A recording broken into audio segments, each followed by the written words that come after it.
Alejandra Cuyen, bienvenida, ¿cómo estás? Muy buenas noches. ¿Hay menos pobres? Sí, pero también hay menos mexicanos y mexicanas que tienen acceso a los sistemas de salud, ya no digamos a los que no tienen acceso a los sistemas de salud y a los medicamentos. Es decir, está muy bien la medición multidimensional, sí, pero nos permite darnos cuenta con claridad de cuál es la realidad. Fueron 3 años muy buenos los 3 últimos del López Obrador en ese sentido. Sí, salvo por el tema de la salud.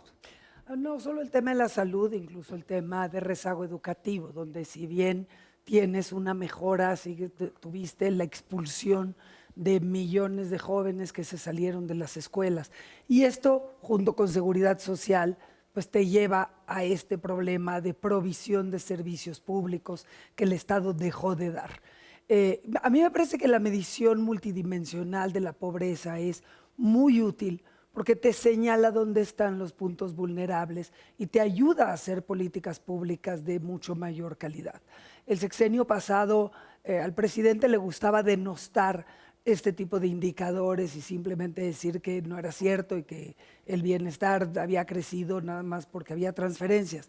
Lo que vemos en los resultados de esta medición de pobreza, y hay que aclarar, teóricamente el INEGI está siguiendo exactamente la misma metodología que seguía el Coneval, es decir, son comparables los resultados. Sin embargo, justo en una entrevista que le hacías a Gonzalo Hernández, que fue director del Coneval, decía, hay que tener cuidado, y eso lo vamos a poder ver, apenas salieron hoy los resultados, hay que meterse a explorar los datos, porque lo que él decía es que había preguntas de las encuestas que habían cambiado. Y si cambias la forma de preguntar, el resultado puede variar. Él señalaba específicamente el caso del acceso al agua. ¿Sospechas trampa? A ver, hay muchas razones. Yo estuve en una plática con Graciela Márquez hace poco y explicaba algunas de las razones por las que se hacen ajustes en las preguntas o por las que se incorporan nuevas preguntas. Pero todo esto te puede generar sesgos en los resultados. Y esto se vuelve muy relevante cuando ves números que brincan mucho. El acceso al agua, hay una mejora notable y sin embargo, tan solo por los problemas de sequía, tendrías que estar viendo reflejados pues, una crisis hídrica que es la que se vivieron los últimos 3 años y no se reflejan en el acceso al agua. Lo mismo pasa con el acceso al sistema de salud.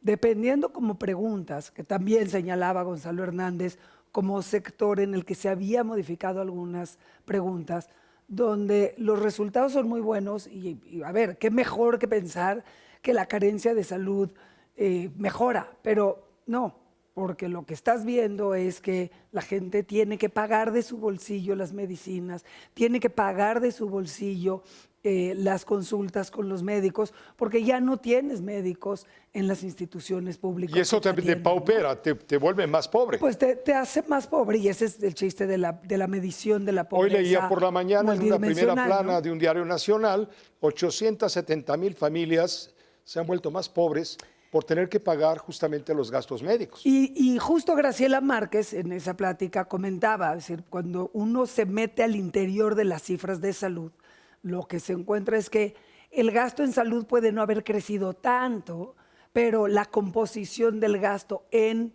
los distintos componentes como medicinas o consultas es lo que se dispara. Entonces es muy importante entender que no nada más es una cuestión de ingreso. Y el otro elemento que vamos a tener que revisar es qué es lo que pasa a nivel regional. Porque cuando hablamos de primero los pobres, es notable ver que Chiapas, Oaxaca, Guerrero empeoraron. En el caso de Chiapas, por ejemplo, la medición de la pobreza se basa fundamentalmente en la encuesta ingreso-gasto.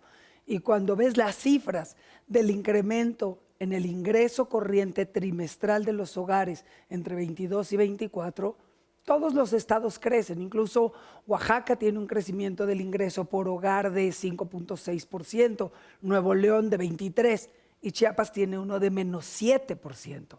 Entonces hay algo que está pasando que hay que acabar de meterse a explorar más a detalle los datos para ver en la distribución de estos beneficios dónde se está llegando. Las políticas del sexenio pasado, la más efectiva y la que más impacta la medición de la pobreza es la del ingreso general, el ingreso laboral que se llama, básicamente por el impacto del salario mínimo.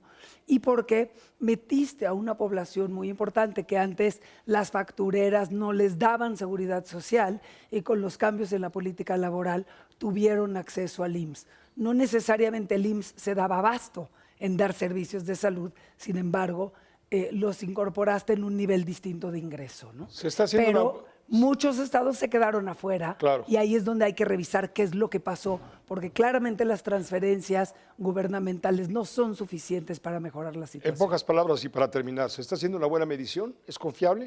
Yo creo que es confiable. A ver, el INEGI es una institución seria.